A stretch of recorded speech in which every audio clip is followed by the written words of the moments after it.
তাই এই টাকাটা তুই রেখে দে। কিন্তু বৌদি, তোমাদের এমনিতেই এত খরচ, সংসার চালাতে হয়, পুচকির ফিস আছে, আবার এগুলোর কি দরকার ছিল? আচ্ছা একটা কথা বলতো, তুই যদি ওর বোন না হয়ে ওর ভাই হতি, তাহলে এই সম্পত্তির অর্ধেক ভাগ তো তোরই হতো। কিন্তু কোনো কিন্তু না, রাখ ওটা। আচ্ছা তোর প্যাকিং হয়ে গেছে? কোনো হেল্প লাগবে? না না। পায়েল, হ্যাঁ মা।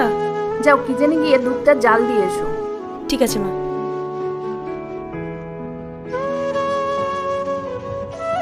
এই নে, এটা রাখ।